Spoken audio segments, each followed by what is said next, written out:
Hello and welcome to a Smurp video, and today I am looking at a custom Marvel Omnibus. Now this is New X-Men Volume 2, or basically Childhood's End, which I am a huge fan of. Now if all the post-House of X, Uncanny X-Men, I'm trying to think what else was out at the time, this and X Factor were probably my most favorite series of all. I may have to put Astonishing X-Men right next to it as well, because that was pretty damn awesome as well. So I brought this from an eBayer called Seb Lowercase Printer. I think that's what I've got on top of my head. And I have asked him the question, did he make this himself? Because if he did, I'd like to give him the credit that he deserves, because as far as I'm concerned, he's done a pretty damn good job with this. And to be fair, I got a really good deal on it. I got this for 44 quid, all in. So I was quite happy with the deal. He did put in the listing that he felt that the binding was a bit looser than normal. So I guess I'll have to be careful when reading it. And he has another one on eBay. I don't know how many he's got, but he's got another one currently up on eBay. This was on there for a long time. I watched it for a long time, hoping that nobody snatched it up, and hoping that my monthly wages, I had enough to get this, as well as the other stuff I had going on at the time. So he has sent me a link to a cover, which I am going to show you now, and I'm hoping it stays up there long enough for you to go, wow, that's quite nice.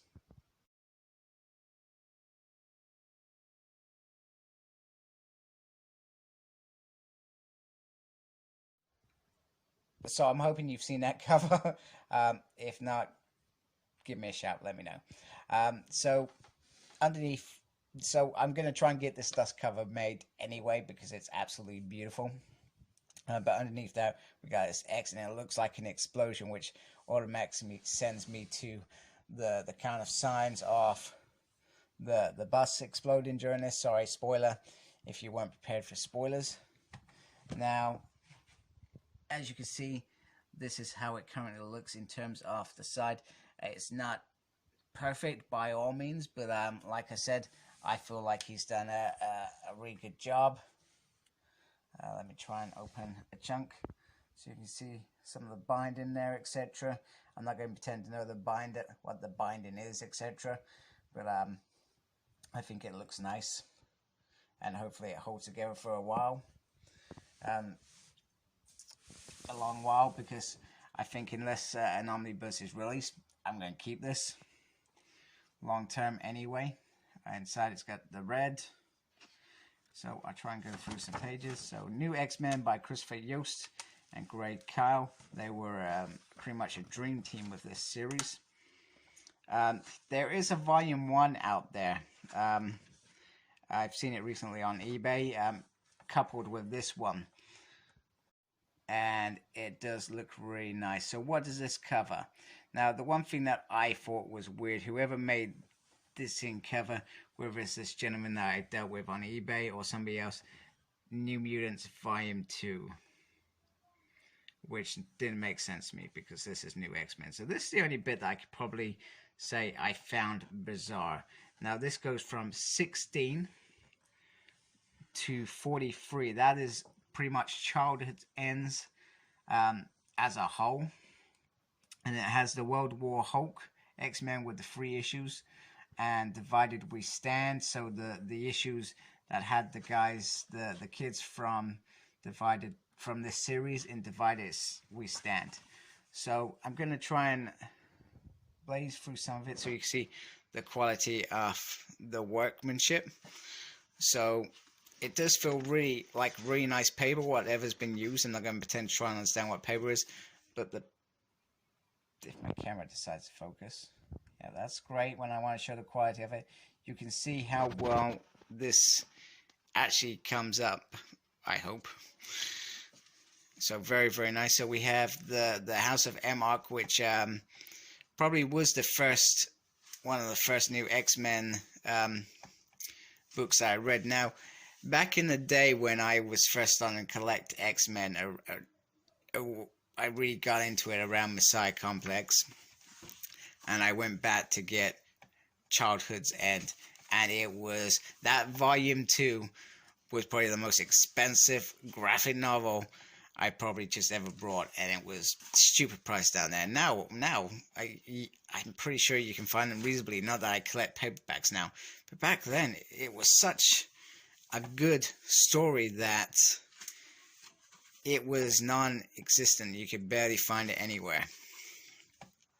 So you got the whole House of M arc, which is around Academy X and the kids from Academy X. Then it goes into New X-Men. So the team kind of shifts due to decimation. So I think these guys are kind of like the survivors. Ciora came out of New X-Men, the Grant Morrison's run. And, then X-23 joins the team. And then Noroko takes team leadership away from Hellion, etc. And I think, if I remember right, that was just a White Queen being mean, and because she didn't want him getting hurt or something like that. So these kids probably suffered the most because of decimation. They are literally ripped to pieces. So a lot of the kids go home. Danny Moonstar has lost her powers and is expelled. Young Gumphrey, Josh, is murdered, and a whole heap of kids are murdered. Non-powered kids are murdered on the bus, and these guys are pretty much, they're trying to stand up for themselves, because the X-Men, and Cyclops, I think, admits this later down the line, he let them down, and whether it was intended or not, you can make the decision if you ever read this series. They are let down, and they suffer greatly. All of them suffer. It's very, very painful. You got his rocket launcher, so this must be perhaps the issue. It does feel really, really thick. This book feels really nice. So whoever made this, whether it be Seb, beautiful, beautiful job. And there we go. There's the bus being destroyed. And this is Mercury here. I'm pretty sure, if I remember correctly, she's on Childhood's End, Volume 2, the book. So there was, remember correctly, five books released for this. So, and it always made sense in my mind for them to release an omnibus of this, because it's such, it can still be considered, you could have this as a standalone story, not need to read any other X-Men stuff, and just read about these guys. And it is, I would say Volume 1's a bit more lighthearted. It's like watching a teenage drama, but this stuff made such an impact on how I read comics at the time, and made this has made decimation even more important for the X-Men, and what they lost, what they suffered, what they went through. And to have it in this book form is, I'm really, really happy to have this. And like I said, I've eyed this up for a little while. And this is the first custom omnibus that I bought. I mean, not every custom that you buy works out as you think it would work out. But this, I'm very, very happy. And just to go back to that binding again, just so you can see it, because we're probably about halfway through it. That's how it's holding there. So I think that's where he's referring to, perhaps it being a bit loose, that bit, just pointing out. But it feels quite solid to me, to be fair. My camera decides to focus again. And you can see the picture, the writing. I'm not sure if I could go through it now and tell you if there was any blips in the writing, but it all seems to be holding up really nicely. Now, I'm not sure where he's got the actual content from as well, because that would be an interesting thing. Myself, I read Marvel Unlimited, so I wonder if the contents come from that perhaps, or from something else. We've span out of this into Craig's and Carl's X4 series. Does Carl just write that by himself? I can't remember. He might do. Sorry. He spins out into that series, which is pretty cool. Beautiful, beautiful book. So much content in this.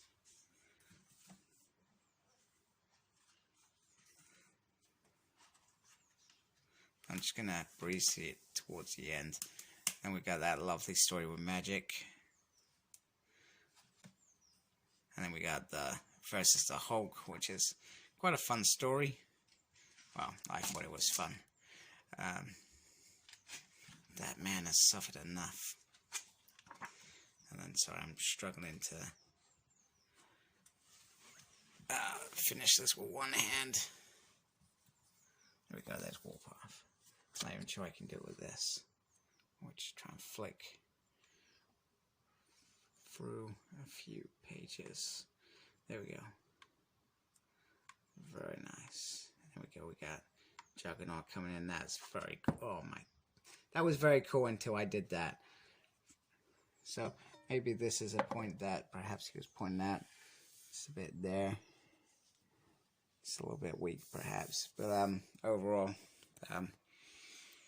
if it doesn't hold, I'll write some comments in there saying that it didn't hold for very long. I'm hoping it does hold so that I can read it a few times and at least feel like I've got my money's worth. And here it is in terms of size. So Messiah Complex pretty much jumps straight in at the end of this. And then you got the X-Men, the Jim Lee Volume 1 book as well. So it looks very nice together, especially these two. And there is a Messiah Complex custom omnibus out there. I can only see these things being made in the future at some point. Maybe not in the next year, maybe not in the next 2 years, but at some point these things will happen. So from my perspective, I'm usually quite happy to be patient. But custom, new X-Men, very nice, very happy. So I've done a little count, and I think it's got about 33 issues in this Part 2 Omnibus. Now, the reason I think it is quite a solid book is because I feel like the paper quality or whatever they've done to produce the pictures is quite thick and quite nice. So that's the only reason I guess it's bigger than I guess that first Jim Lee omnibus, and I probably should have counted the issues on that to say this is a true comparison. After that, anyway, let's forget that. Let's forget that I'm probably talking crap. And beautiful custom omnibus that I'm very happy with, and I hope that I get that dust cover at some point. So thank you for watching. Like, comment, subscribe. Follow me on Facebook. My page is SmurredP. Follow me on Twitter at SmurredP. No idea what I'm doing, but I'm there. And as always, embrace the geekiness. Goodbye.